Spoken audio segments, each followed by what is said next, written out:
अस्सलाम वालेकुम स्टूडेंट्स। जैसा कि हम पिछले लेक्चर में इसी के साथ वाले में ही पढ़ रहे थे chemical properties of nitric acid. ठीक है, तो जो है हम वहीं से ही शुरू करते हैं। Chemical properties of nitric acid से हमने पढ़ा था कि नाइट्रिक एसिड की केमिकल प्रॉपर्टीज हम देखते हैं उसकी नेचर कैसी है, तो नेचर के हिसाब से जो है उसकी केमिकल प्रॉपर्टीज को डिस्कस करते हैं। ओके हो गया।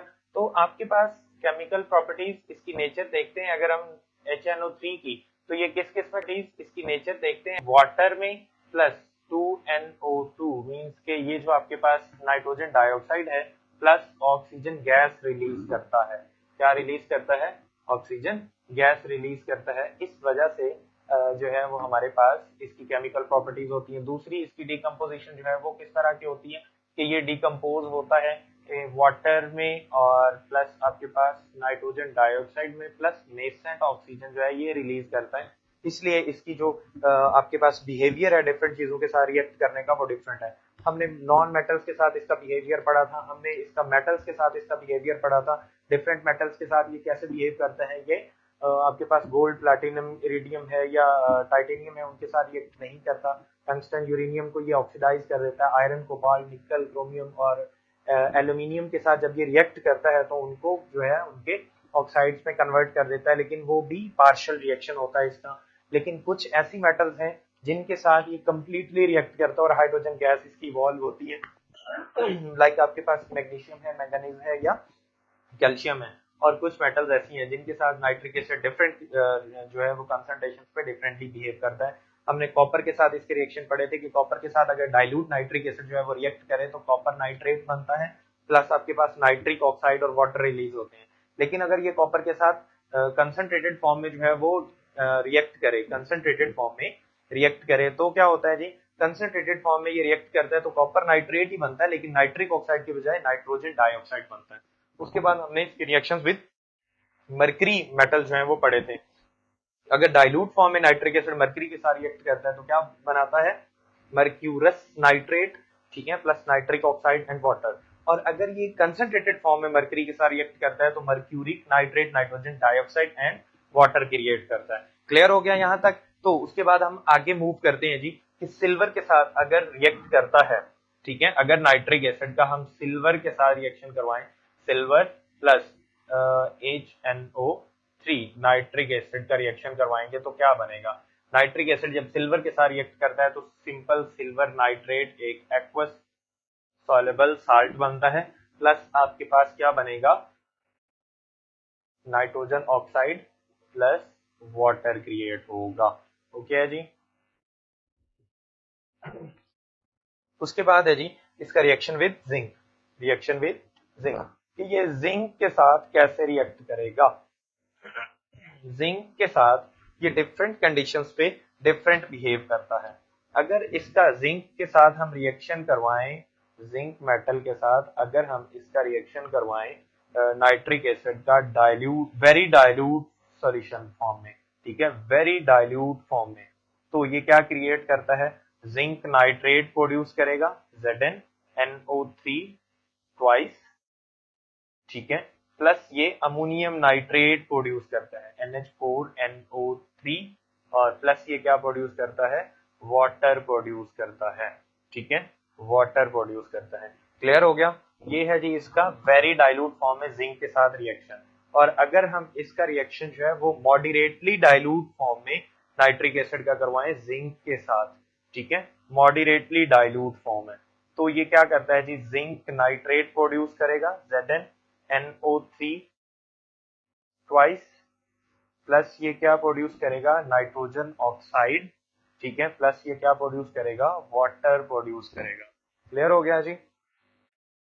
उसके बाद है जी हमारे पास कि अगर हम जिंक का रिएक्शन करवाते हैं कंसंट्रेटेड नाइट्रिक एसिड के साथ तो क्या होता है?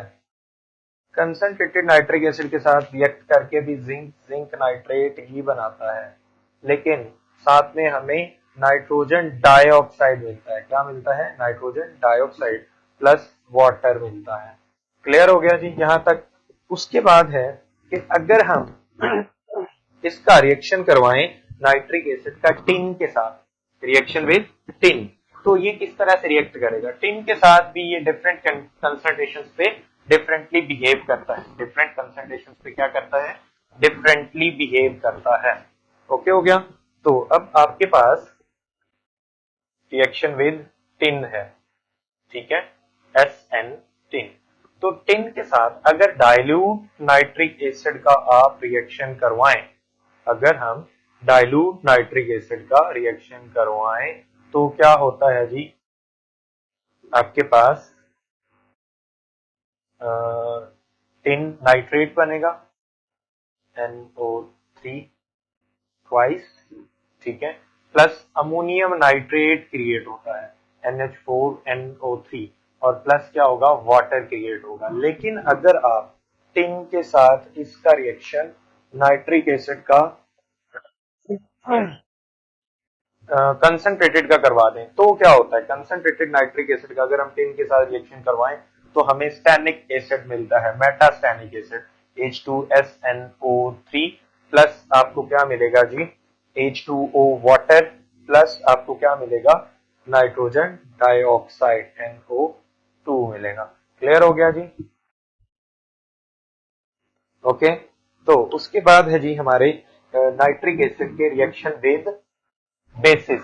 बेसिस के साथ ये रिएक्ट करता है ऑक्साइड्स के साथ, हाइड्रो ऑक्साइड्स के साथ, ठीक है, या कार्बोनेट्स के साथ, जैसे कि आम एसिड रिएक्ट करते हैं। वहां पे ये अपनी ऑक्सीडाइजिंग प्रॉपर्टीज भी शो नहीं करता और सिंपली एक एसिड के तौर पे, कंप्लीट एसिड के तौर पे रिएक्ट करता है, ठीक है। विद बेसिस अगर हम इसके रिएक्शंस देखें, विद बेसिस अगर हम इसके रिएक्शंस देखें तो हमारे पास क्या है, सबसे पहला HNO3 और इसका हम रिएक्शन करवाते हैं सोडियम हाइड्रोक्साइड एक बेस के साथ, तो क्या होगा, सिंपल न्यूट्रलाइजेशन रिएक्शन होगा, NaNO3 बनेगा प्लस आपके पास H2O वाटर प्लस साल्ट बन गया। अगर हम इसी HNO3 का रिएक्शन करवाएंगे ऑक्साइड के साथ, फॉर एग्जांपल कॉपर ऑक्साइड है या कैल्शियम ऑक्साइड है, क्या बनेगा जी, copper nitrate CuNO3 twice plus आपके पास क्या बनेगा, H2O वाटर, ठीक है। और उसके बाद अगर हम इसका रिएक्शन करवाएं HNO3 का कार्बोनेट के साथ, फॉर एग्जांपल हमारे पास कार्बोनेट है Na2CO3 सोडियम कार्बोनेट, तो आपको क्या मिलेगा, 2NaNO3 सोडियम नाइट्रेट प्लस आपको वाटर मिलेगा प्लस कार्बन डाइऑक्साइड गैस मिलेगी। क्लियर होगा, ये था जी इसके रिएक्शंस विद बेसिस। ओके है जी। यहां तक हमारे पास जो रिएक्शंस थे वो इसके वो वाले थे जिनमें ये ऑक्सीडाइजिंग एजेंट के तौर पे खुद काम कर रहा था, ठीक है। लेकिन अगर ये रिड्यूसिंग एजेंट जो है वो इसके साथ रिएक्ट करें तो क्या होता है, ठीक है, मीन्स कि ये रिड्यूसिंग एजेंट के तौर पे जो है वो कैसे काम करेगा। तो उसके जो है वो कुछ मजीद रिएक्शंस है हमारे पास नाइट्रिक एसिड के, और वो कौन कौन से हैं कि अगर हम इसका रिएक्शन करवाएं FeSO4 के साथ in the presence of sulphuric acid, ठीक है, तो नाइट्रिक एसिड जो है वो कैसे रिएक्ट करेगा, नाइट्रिक एसिड असल में कन्वर्ट कर देगा FeSO4 को Fe2SO4 थ्राइस में। ये रिड्यूसिंग एजेंट है FeSO4। रिड्यूसिंग एजेंट कौन होता है, जो किसी दूसरे को रिड्यूस करके खुद ऑक्सीडाइज हो जाता है, ठीक है। तो ये क्या करेगा जी, खुद ऑक्सीडाइज हो जाएगा Fe2SO4 थ्राइस में, ठीक है। और आपके पास नेक्स्ट है जी, वो क्या बचेगा, सल्फेट यूज हो गए हैं, हाइड्रोजन 2HNO3 और आपके पास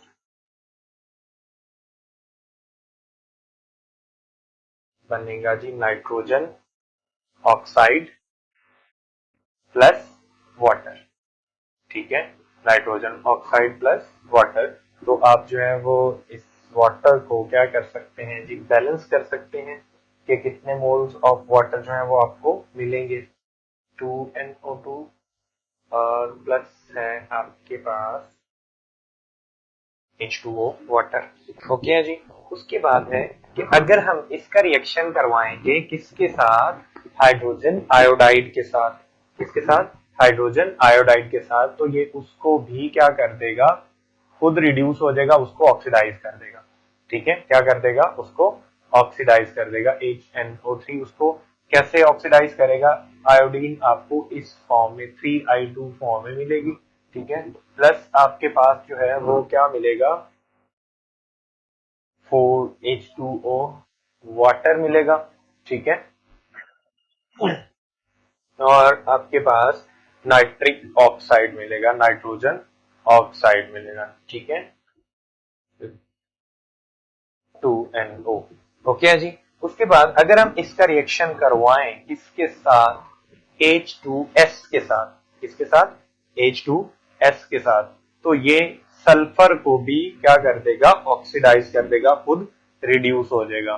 कैसे रिएक्ट करेगा जी, 2HNO3 when react with 3 mole of H2S it produces 4 moles of water plus sulphur 3S elemental sulphur plus आपके पास 2 moles of nitrogen oxide produce होंगे। ओके हो गया, यहां तक क्लियर है जी। उसके बाद है हमारे पास एक्वारिजिया।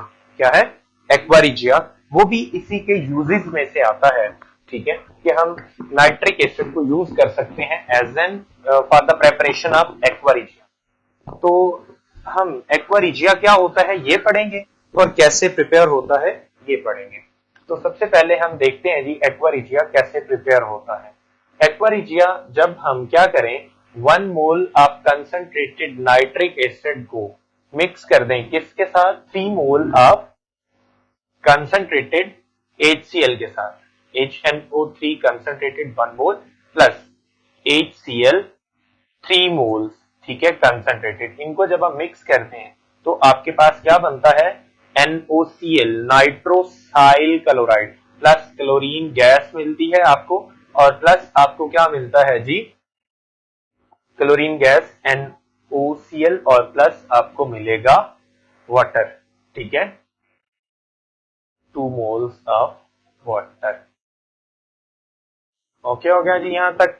तो उसके बाद हमारे पास है कि ये जो NOCl है इससे हम एक्वारिजिया कैसे बनाते हैं, मींस कि ये हमारे पास एक्वारिजिया बन गया हुआ है। तो एक्वारिजिया कैसे काम करता है और ये एक्वारिजिया हम यूज किस लिए करते हैं, एक्वारिजिया जो है वो प्लैटिनम गोल्ड जैसी मेटल्स को अपने अंदर डिसॉल्व करने के लिए ये सॉल्यूशन बनाया जाता है। एक्वारिजिया कैसे डिसॉल्व करता है इन मेटल्स को जो कि किसी एसिड के साथ भी रिएक्ट नहीं करती। तो असल में ये जो नाइट्रोसाइल क्लोराइड बना है, इस नाइट्रोसाइल क्लोराइड में से क्या हमारे पास मिलता है, nitric oxide plus chloride radical मिलता है, फ्री रेडिकल।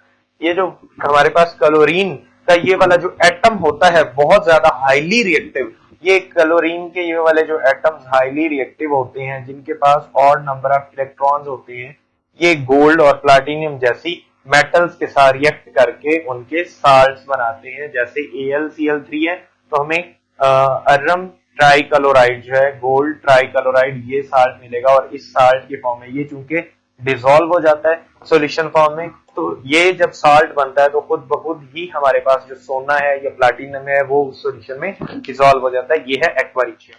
उसके बाद है जी हमारे पास यूजेस ऑफ नाइट्रिक एसिड है, ठीक है। तो सबसे पहला यूज कौन सा हो गया कि ये एक्वारिजिया के लिए यूज होता है, एक्वारिजिया बनाने के लिए। दूसरा इसका यूज कौन सा है कि ये हमारे पास लेबोरेटरी में यूज होता है, लेबोरेटरी एजेंट के तौर पे, ठीक है, ये लेबोरेटरी एजेंट के तौर पे यूज होता है। थर्ड वन है जी ये मैन्युफैक्चरिंग ऑफ नाइट्रोजन फर्टिलाइजर्स के तौर पे यूज होता है। ये किस लिए यूज होता है, नाइट्रोजनस फर्टिलाइजर्स के तौर पे यूज होता है, ये नाइट्रोजन के फर्टिलाइजर बनाने में यूज होता है। और फोर्थ वन है जी ये वार्निशेस और जो डाइज होती हैं, ऑर्गेनिक डाइज, ठीक है, उनको बनाने के लिए यूज होता है। कलर की जो डाइज होती है उनको बनाने के लिए यूज होता है। और उसके बाद सबसे जो इंपॉर्टेंट है कि ये एक्सप्लोसिव्स बनाने में यूज होता है।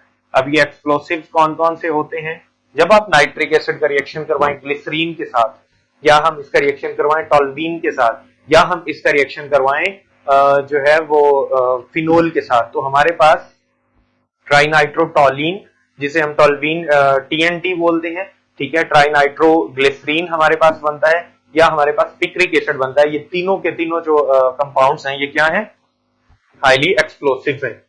तो उनको बनाने में नाइट्रिक एसिड यूज होता है। ओके बच्चों, यहां तक हमारा लेक्चर कंप्लीट हो गया। तो इंशाल्लाह हम मिलते हैं नेक्स्ट लेक्चर में। क्लियर? ओके जी, अल्लाह हाफिज, अपना ख्याल रखें और इंशाल्लाह हम नेक्स्ट लेक्चर में नेक्स्ट वीडियो में मिलते हैं।